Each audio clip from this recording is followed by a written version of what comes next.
Welcome to our Fashion Buying Masterclass. I'm Beverly Chambers, founder and CEO of iwanttobeafashionbuyer.com. During our masterclass today, we'll be looking at the 5 things you need to be successful in buying or planning.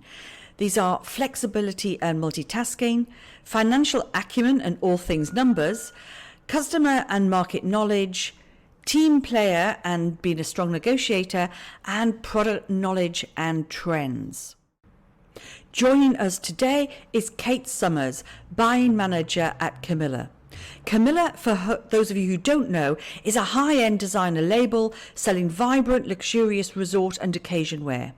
Kate began her career in design and product development and now manages a team at Camilla. Welcome, Kate. Also joining us is Chris Nielsen, Senior Merchandise Manager at Boardriders.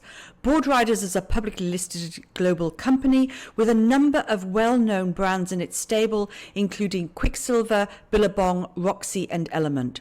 Chris has extensive experience in buying, planning and general business management and now manages the surf, dive and ski team. As best we could.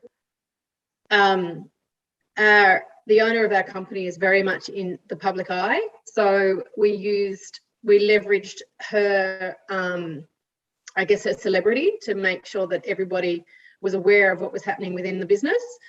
So that was a massive help to keep us relevant.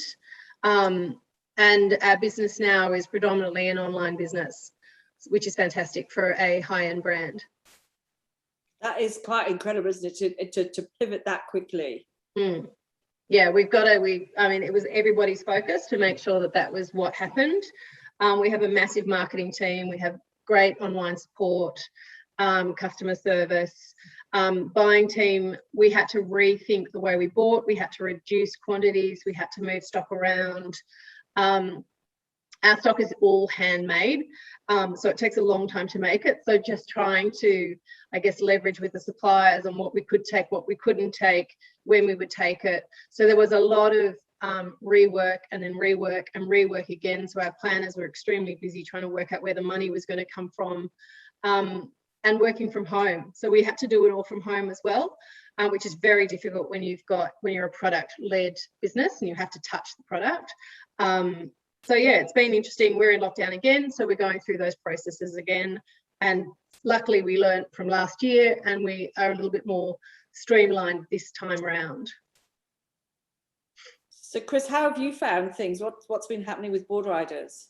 Yeah, some similar points there to what Kate's raised. I think the biggest thing for us and probably the biggest learning is obviously everyone learnt this on the run. So there was obviously no textbook. There was no one had previously been through this. So I think, everyone within the business and the organisation just kind of lent on each other and tried to just carry each other through as best they could, because it felt like every 10 minutes a new problem was coming up and trying to all deal with that together and get through it. If we rewind probably 12 months ago or even further back to March when it first hit, we had, same as Kate saying, a global company that's affected the whole business overnight, really. And for us, it was just about stripping things right back and just going back to basics and looking at it going, we probably can't control our sales because, the world was in lockdown, but we still had certain regions or stores that were open. But looking at the things that we could control, which was our inventory position, sharing stock globally. So we cancelled a lot of orders with vendors. Each country kind of shared their stock to the rest of the world, which is kind of unusual for us. We normally buy our own demand for each region or each country. So we were kind of shipping stock left, right and centre just so that whoever was open at the time or whose sales were stronger could actually get through the inventory. And then probably throughout it all, some really, tough and sad decisions. Obviously businesses downsized. So we went through a period of where staff were let go.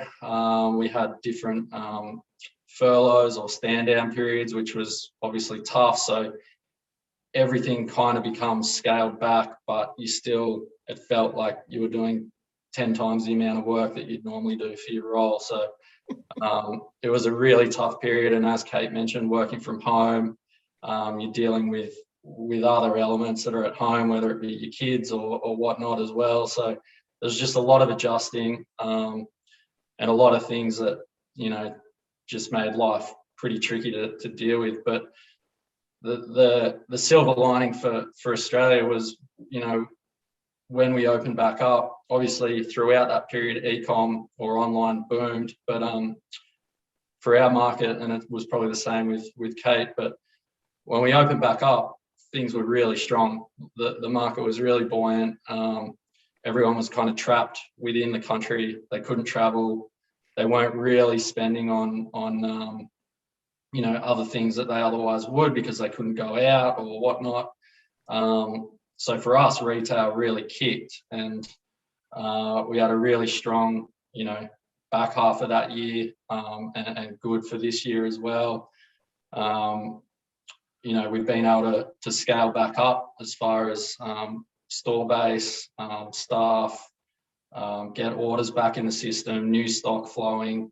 So all the positives that have come out of it have kind of come full circle, which I think has been a great thing for the retail industry as a whole. But for us, if we look at in specifics, the actual surf retail market, it's probably been a long time since it really boomed like this, because Australia is so, we are a beach culture, and I think a lot of our customer typically travel in and out abroad, but the fact that everyone was stuck here, it really suited us as a business, because that's the lifestyle that they love to lead.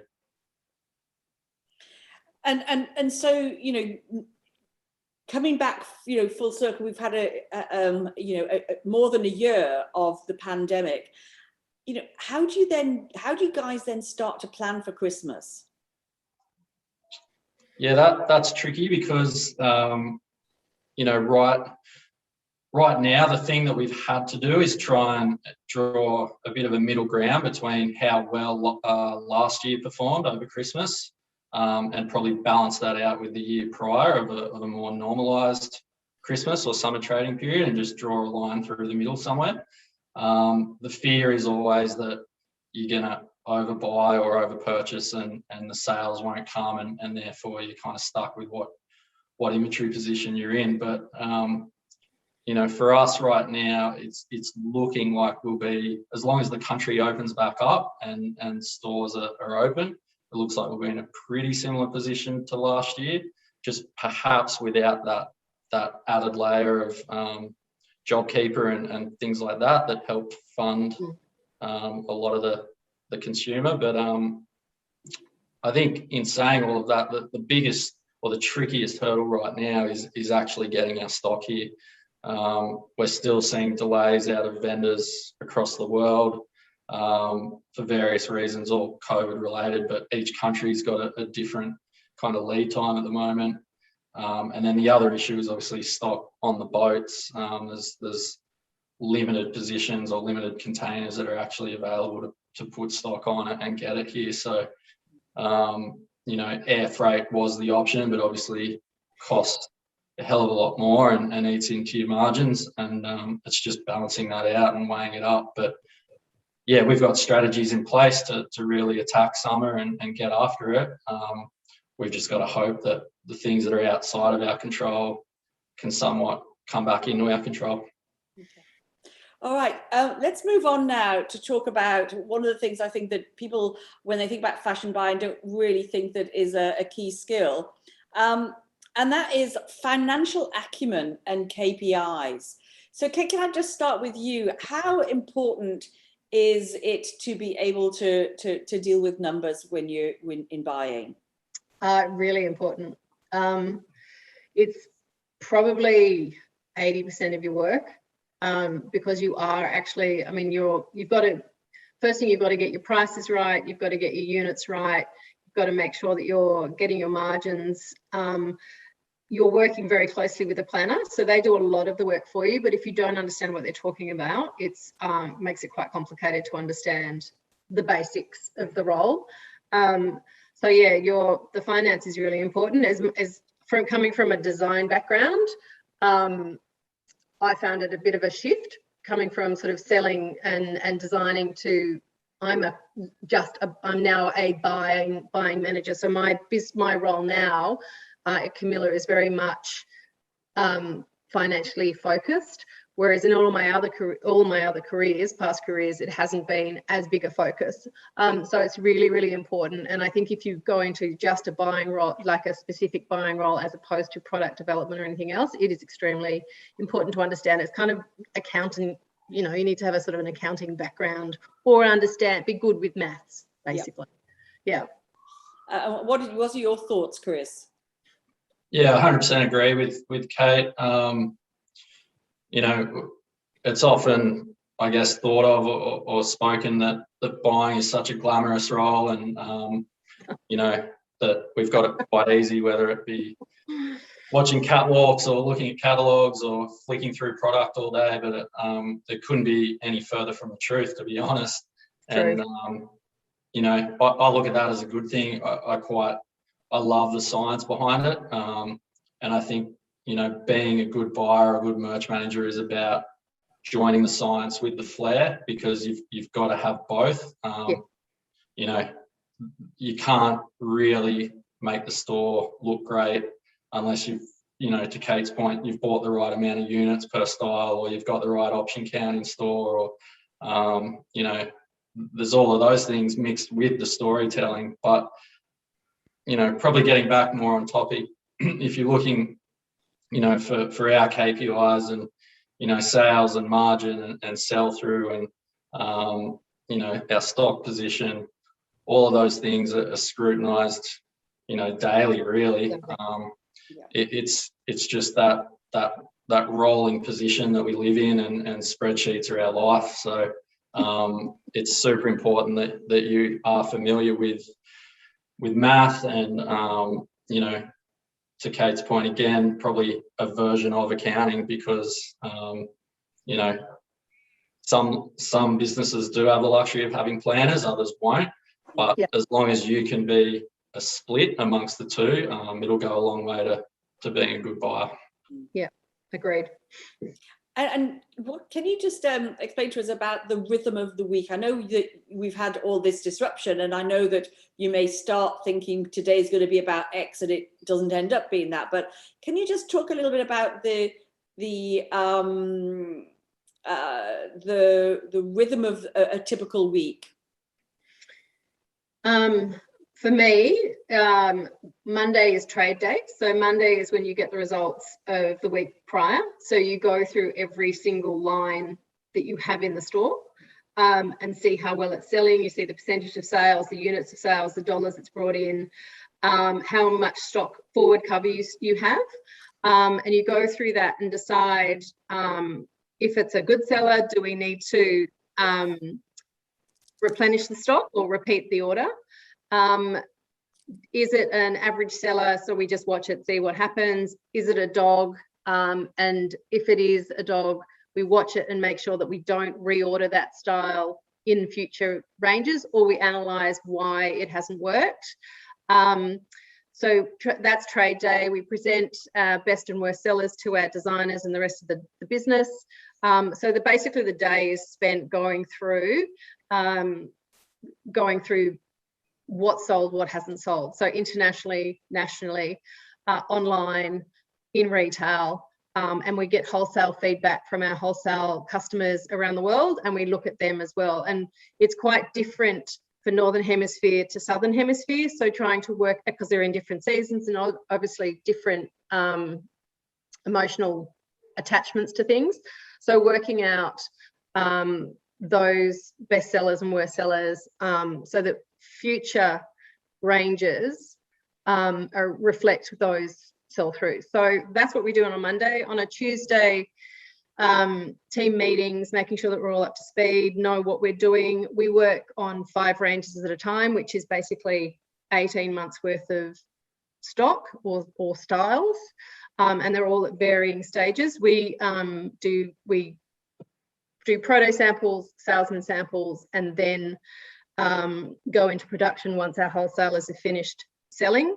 So we're in and out of 5 seasons all the time, and basically for the rest of the week, we're talking through the team, working with our graphic artists, working with our designers, working with our marketing department, working with wholesale, working with our suppliers. I do a lot of production as well as the buying. So I take on the role of getting all the prices in, making sure the team are delivering everything on time to the suppliers so that they can meet all our deadlines. We follow a massive critical path. So that's majority of what we do. And then anything else that pops up through the week, which generally will turn around on a Tuesday morning, and there'll be a line of 10 people behind me wanting attention and requiring things to be answered. So the things that I plan for the week tend to end up being done out of hours. Just to give you, yeah. And how does that compare with your week, Chris? Yeah, very, very similar. I won't repeat too much because it's basically a copy and paste, but yeah, I think that last point's pretty valid. It's definitely a nighttime role, and yeah, your day flies, and yeah, there's just never enough hours in the day to get it all done. But you know, probably the only difference within our business, it's probably a little bit more, I guess Kate's role delves a little bit more into the back end, whereas my role is obviously more front faced or consumer facing, in that on the back side of our business is obviously product managers or a wholesale team that are attached to the actual brands. So they do a lot of that other back end legwork when it comes to design and working with factories or design teams or vendors or whatnot. And we're obviously more on the front end. So, you know, we're there at the coalface, obviously seeing the results straight out of retail to the end consumer. And then it's about how we feed that data back to the rest of the business to help build our ranges long term.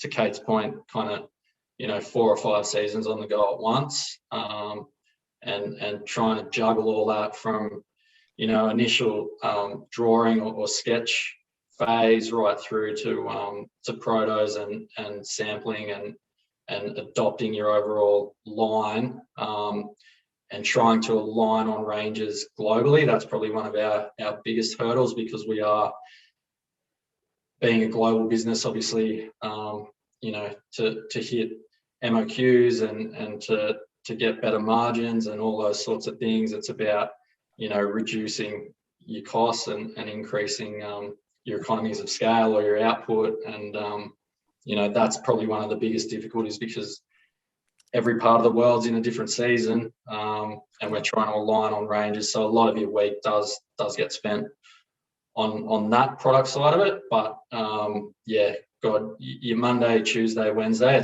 it's eaten up pretty quickly by your analysis and what you're doing with that data. What decisions are you making? Okay, so let's move on now and talk about the customer and the market. So our next thing really is customer and market knowledge. So, you know, you're from 2 very, very different businesses. Can we just talk about, you know, how you understand your customer, Kate? We, being a high-end brand, we have very loyal VIP customers, which are they are a huge percentage of our revenue, and a small portion of our customer base. So our focus is very much on giving our VIPs a very personal experience within the brand. They believe that they know Camilla personally, and most of them probably do. They feel that they own the brand, so they have a very big influence on what we put out. And then they're probably about 20% of the business and 80% of our revenue.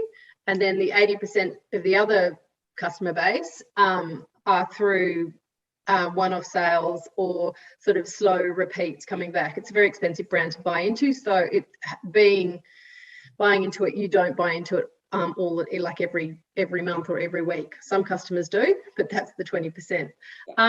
So our customer base is marketed. We market at two different age groups. We market at the young, I guess, festival going customer, and then we market at a slightly more mature customer. Our customer is probably more mature. She is sort of 40 to 60. That's our sort of staple market, but we're trying to get the younger customer involved. And Camilla is very much a bohemian kind of character. So she we're across a broad age group, but it depends on where the money is coming from. So our older customer has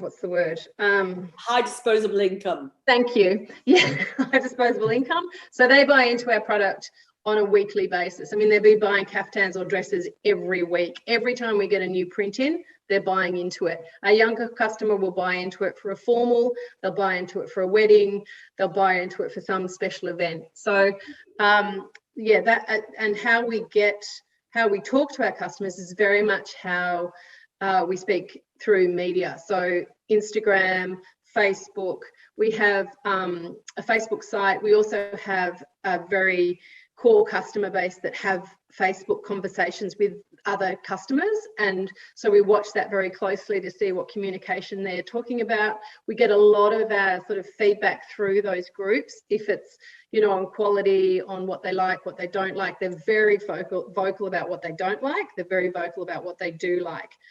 So we have to constantly monitor social media. Camilla is, she's on TV, she's in newspapers, so that helps the following of the brand.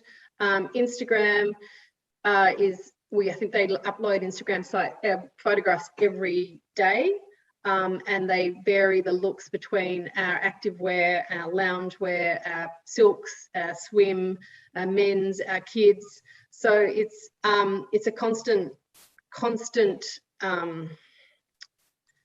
reinvention of the brand, as every day it just sort of keeps moving and moving. So what our customer is in Australia is very different to our customer in the US. So our Australian customer is that sort of middle-aged lady with a high income. In the US, she's a younger customer. She's a lot thinner. She's very focused on her image. She likes things very short, very bling, bling, bling. Whereas the customer here likes the caftans and the longer versions of things. So it's quite different, and trying to accommodate for those two customers is extremely important. And Chris, obviously with you've got a much younger customer. You've got what I would call the typical young Australian. In fact, I've got twins who are in your demographic age group of customer.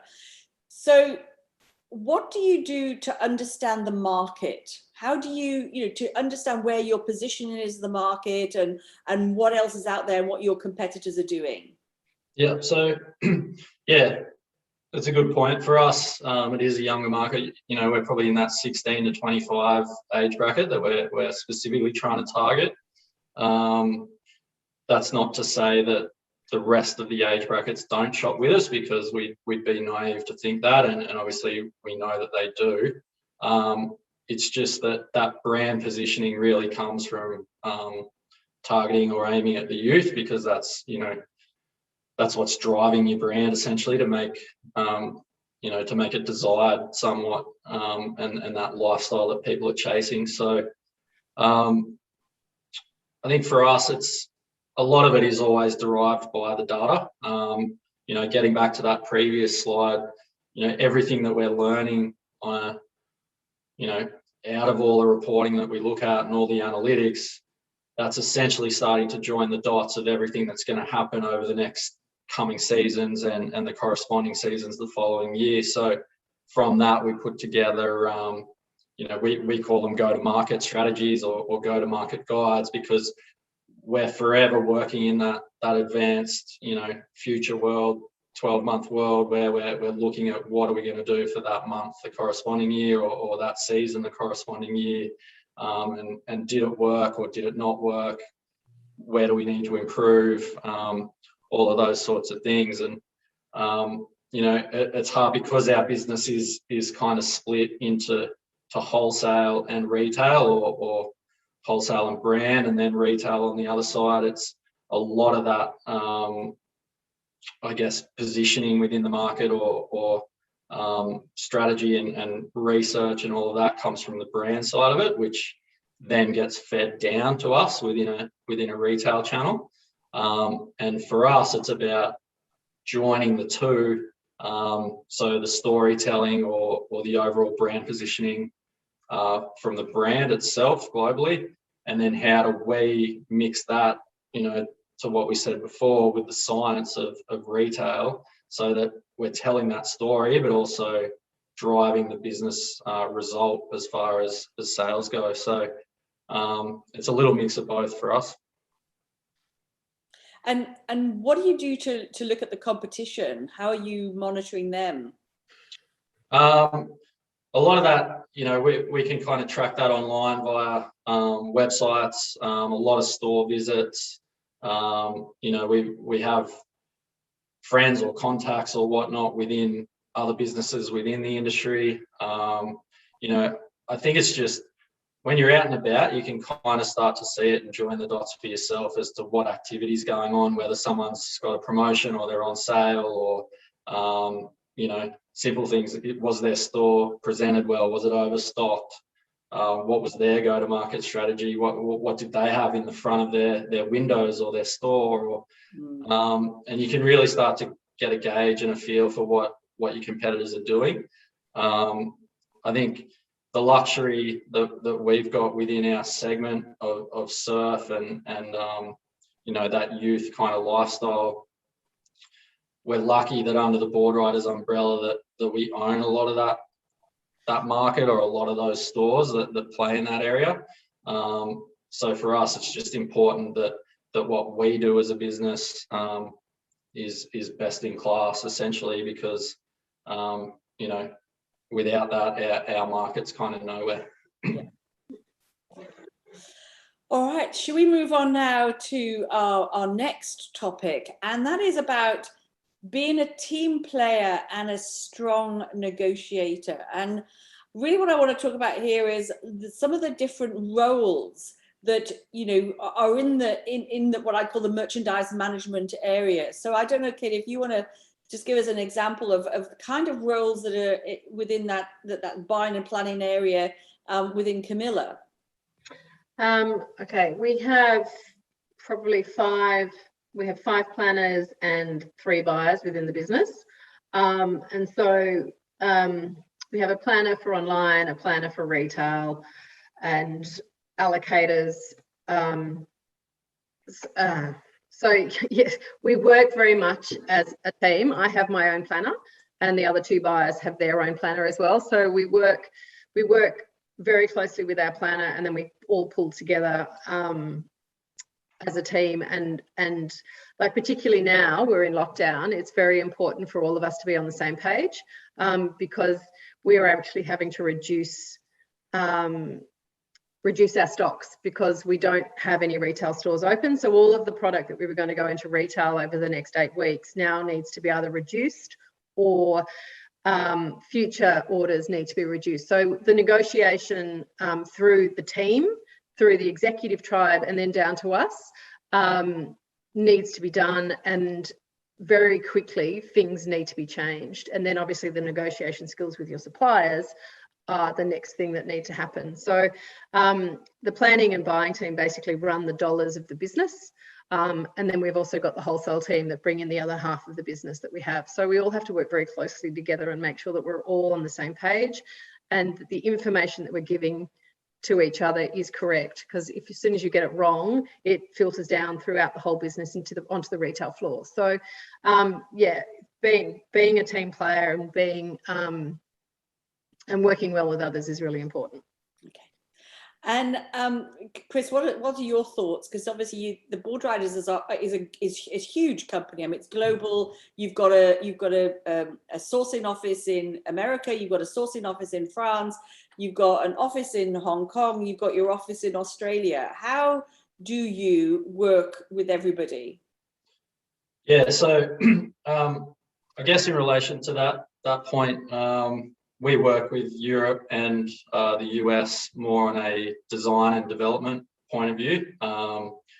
So because our ranges are globally developed, we essentially pull down for our region what we need out of that global design per season.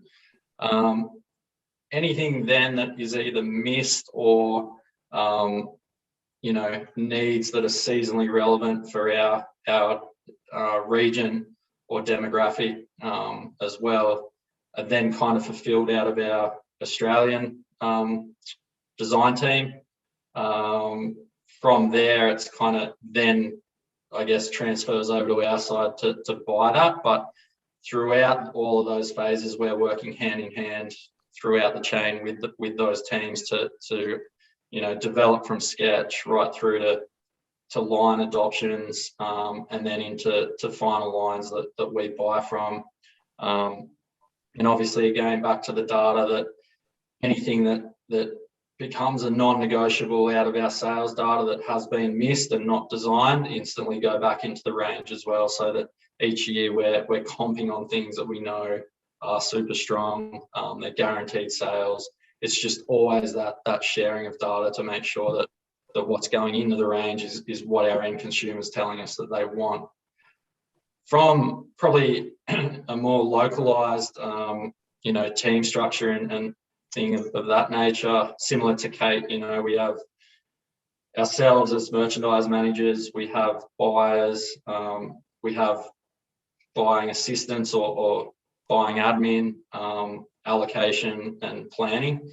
They're kind of all the different layers within our team, and very cross-functional, all work hand in hand on the daily duties that arise, and everyone kind of knows their link in the chain and how it all works. So there's probably there's plenty of ways to get into the buying or merch management role, but I think going through that buying admin or allocation, particularly allocation, because it does teach you the functionality of numbers, as well as stock or styles that are performing. So you can kind of learn both. You can learn the numbers game, but also what makes products sell, the different attributes that make products sell, the different categories that perform, that flex up and down different times of the year. So I think all those other roles that are within a retail department are all super relevant to those stepping stones of becoming a buyer or a merch manager as well. Yeah, agreed. Yeah, agreed. So Angela, who's joining us from Oregon in the States, has asked a question. She's just a recent graduate, majoring in merchandise management, and she wants to know how to get herself noticed. What should she do with her resume or her CV when she's applying to companies to actually, to get herself noticed? Because as she says, she doesn't have any experience. She's just got her qualifications. So what would your advice be to somebody like Angela? I think that's a really great qualification to have. It might be the same for Kate, it might not, but I know in my time, those sort of courses or qualifications didn't really exist to the extent that they do now. So I think that's the first tick, and I know if I looked at that resume, I'd definitely see that as a plus. Probably the biggest things that you can do are just to offer yourself up to companies. There's nothing wrong with doing an internship or just attaching yourself to a company to get in the door. I understand financially that can be difficult, but as far as getting a leg in the door, and perhaps a foot up that that something comes out of it, that would be my advice. Because other than that, the other ways that I've seen it are you do tend to start from either an admin role or a buying assistant role or an allocation role, and then you kind of just got to work your way up and wait your turn, essentially, because there's a lot of people out there that want to be buyers or want to be merch managers, and that can be defeating as well, because you feel like you've got the qualification to do the job, but you have to come in at a role that's almost under the level that you qualified for. So they're probably the two ways you can go about it. But I already think it's a plus having that qualification on your resume, because that was certainly something that didn't exist when I went through, and we went through the long way, being a sales assistant in store and then being an assistant and learning through that way. So yeah, and it is you're right. It's a hard slog to get to be a buyer, because you've got so many people who want to be in the role. So being an intern is a great way to show your enthusiasm and show your skills, and hopefully you will get the next role that opens up. So that's how we're working at the moment at Camilla. We're finding if the girls, there's more girls who want the roles than we have. So internships are what we're offering to get them in. But yeah, again, financially it's difficult. And also, if you do get employed into a junior role, you just have to perform to the best of your ability and show your best side, because if you do that, then you're more likely to be the one that gets promoted. And everybody wants to be promoted quicker than the positions allow, because basically Chris and I need to leave for you guys to sort of get up. So so you really do need to show the best side of yourself, and to get in the door, one of the things is if you find businesses that you like, you apply to those businesses and just say, look, I'm really interested. I really like what you do. I'd really like to come in and have a chat. And most people are receptive to that. And that sort of gets you in the door. And once you're in the door, it's up to you to show your enthusiasm and do your performance to get to get employed. That's what I would say. You can email as many people as you like your resume, but at the end of the day, if you're not knocking on their doors, they're not listening to you. Yeah. I think that's some really, really great advice. And I think what, hopefully the guys are already hearing is, it's a very complex job, isn't it? Yeah. And you need a number of seasons under your belt to actually see a number of varying trading patterns to be able to go, I know what to do here, or I've seen this one before, or I've had that issue come up in my past, my previous experience. I know how to deal with that issue. And I don't think you can underestimate enough the breadth of skills that you need in buying and planning, and that's why I've put it down to 5, but actually each one's got 2, so it's just 10. It's only 10 skills, but actually there's a hell of a lot more, and they're really intermingled, aren't they? Yeah. And the more you talk about what you do, the more you realize how much you do. Like in a week, you could be buying, you could be doing production, you could be doing fits, you could be doing helping with design, you could be in marketing, you could be online, you could be in the warehouse. It depends on the business you're in, and it depends on the channel the channel they put you in. The business I'm in, we're in everything. Previous to this role, I worked for a company called Specialty Fashion Group, and I worked for a brand called Rivers, and I managed a certain lot of product groups, but we were across everybody else's business as well. So we knew what everybody else was doing, so it aligned in store. So I was doing men's swim, men's underwear, ladies sleepwear, ladies swimwear, and a couple of other areas. But we basically needed to make sure that all of our product aligned to the other buying groups. So we had footwear, we had menswear, we had ladieswear. So the buying role is, you can be purely a buyer, which is just you buy food or something like that, or white goods, and it's all numbers. Or you're a buyer in the fashion industry, and it's about the product, it's emotional, they're quite different. So you have to, I guess, pick which one you're going to do, which sort of area you want to work in. But in fashion, it's an emotionally driven role. It is also very analytical. It's also very creative.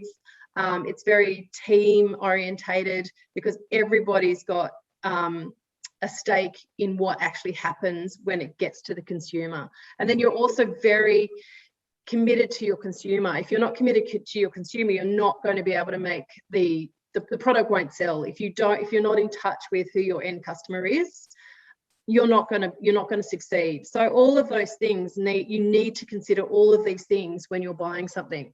So it's not just buying a sheet of white paper. It's actually quite detailed, and it's quite there's a lot to think about, and a lot to sort of to understand. There's a lot to understand to be a good buyer. And I think, to your point, Kate, you're not buying for yourself. No, it's not. It doesn't matter whether you like it or you wear it, and that's why we start with the customer. You're buying for that particular customer type. And yesterday I was talking to Chris, and I said to him that when I started my career at Marks and Spencer, we used to buy in dozens, and it wasn't until I came to Australia that the MOQ thing came up, because you were just buying so much, the quantity was just so huge. And I remember when I first started buying, I did this, there was one particular jumper, and you looked at the end of the season, and we sold 250,000 units of this particular style. And I hated it. Yeah. I absolutely hated it. I would not be seen dead in it. But actually it was a good seller. It was a brilliant seller. It did really well. It was you bought it because it was what the customer really wanted, and you knew that. And I think that's the other thing to say to people who are coming into the industry.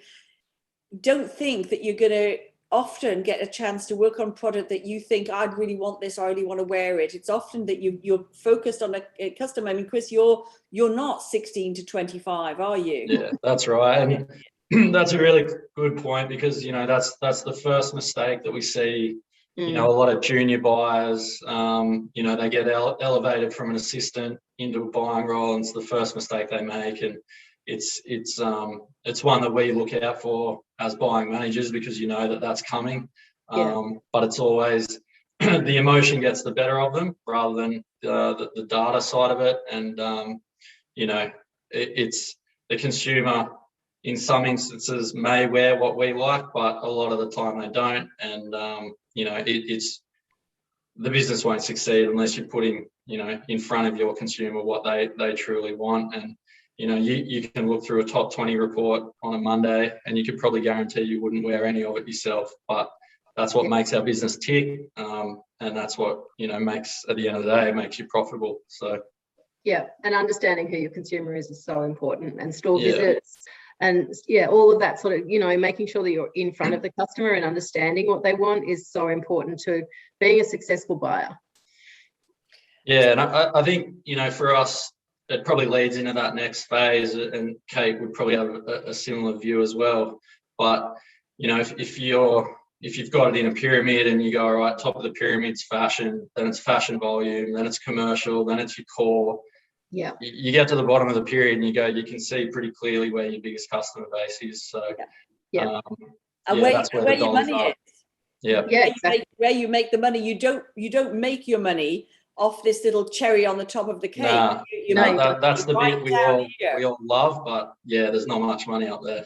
And that's the bit that you use for your marketing. That's the bit that you tell your customer that you're on trend. This is the new thing, and that's where you catch their attention so that they buy the bottom. I mean, they're coming into the bottom anyway, but it gets their attention to come in more often if you've got that, I guess, that little cherry on top. Yeah, we refer to it as the must-have versus the must-have. Absolutely. Agreed. Okay, so we're going to move on now to talk about product knowledge and trends. So, which is our sort of final topic. So, how much involvement do you get in looking at trends? In my side of the business, where I am now, trends are driven by our designers. So I go with what they suggest, and then I then discuss with them what those trends reflect in dollars. and then what we need to have. So I'm constantly negotiating with Camilla and the designers that I have. Yes, I love the fact that you want a swimsuit that comes down to your navel and your boobs are hanging out the side and all that sort of thing. I love that. That's great. But that's not going to get us the dollars. Yeah. So yes, you can have, if I've got 40 options in swimwear I have to do a season, 10 of those you can play around with. The other 30 need to be my core dollar drivers. So we have flexibility with that. And sort of, I guess it's all about negotiating with the design team. The trends, we don't tend to, in the brand I'm in, we don't tend to follow trends. We follow whatever Camilla wants to follow. So that's what we do. But in my previous role, product knowledge and trends was so important. I would travel the world. I would look at my competitors. I would sample shop. I would bring it back. We would look at forecasting. We would look at print designs designed by graphic artists outside of the business. We had inside graphic artists who would help us create artworks. So, and seeing what all the other competitive brands that we would see as our level or above internationally, we would then work out what would work for us and manipulate or redesign the product that fitted our market. So having product knowledge in a design buying role is so important.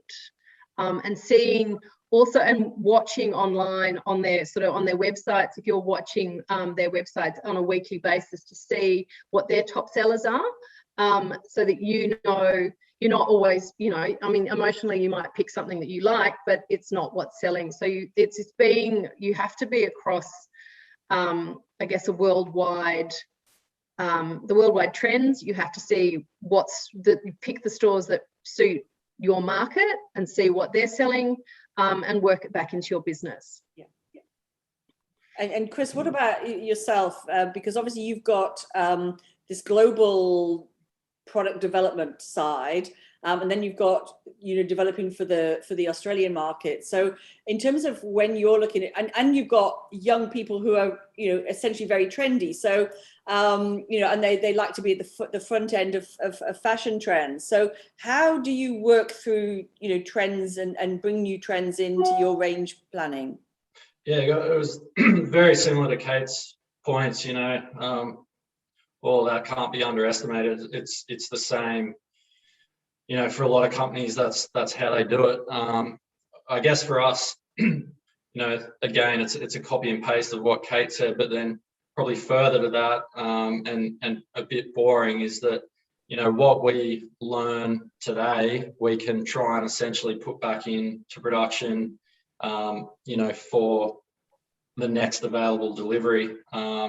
So whether we've learned something out of the data that's a color or a print or a shape, it's how do we scale and leverage that to make the most of it for the next coming season while that trend is still relevant or still on. So it's one of those, it's just one of those things you can, think you've got something covered and you get, midway through a point and you go, God, this thing's actually bigger than what we've developed into or what we've bought. And it's then about chasing as hard as you can to get more of that back in. But from a global point of view, I guess we're lucky in the sense that our core design teams are based in Europe and the US, and they're seeing things across, obviously their countries.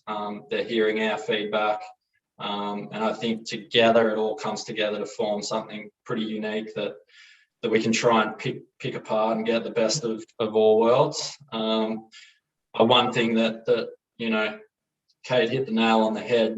When you're doing your own travel or your own research, it's obviously impossible to travel now, but looking online and seeing what's happening overseas and predicting whether or not that's coming to us, that shouldn't be underestimated, particularly when it comes to women's fashion. So yeah. And we find that our trends here are so quick. you know, you'll travel the world and cargo pants are still in and they've been in forever and a day. I don't know if they are anymore because I haven't traveled for a few years. But you know, cargo pants come in here and they're in here for one season and then all of a sudden they're all over. So we need to reinvent something else. Yeah. So the Australian market, you're constantly reinventing the core product. You're constantly moving it on to something else. So it's still essentially a cargo pant. It's just slightly varied. Yeah. I worked in sleepwear and all of a sudden those fluffy onesies with a massive. So we had, you know, they started at the beginning of the season, and if you weren't buying them at the beginning of the season, you got into them pretty quick because you knew that wasn't going to last. So the onesie season lasted here probably 2 years, and then it's gone. So you just need to be really reactive to what you're seeing. You also need, and if you're not looking in the market, you're missing things. So you need to constantly be looking for the new next thing.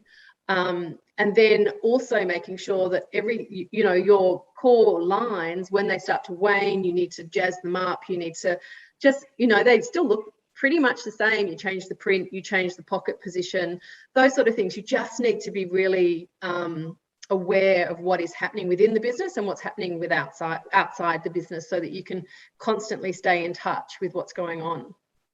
And I think one of the things is that you need to know when to get out of a trend, as much as you need to know when to get into the trend, don't you? Yeah. I remember we used to, I had a customer that used to make seersucker brunch coats. And they thought, well, they could see that their business was declining, and their business was declining because their customers were dying, passing away. Pretty much, they were dying. So you can see things that used to be really popular are no longer popular because that customer has either died or moved on, or the trend, you know, 50 is the new 30. So the looks are different, the mindsets are different. So you need to be in touch with a lot of things that are going on.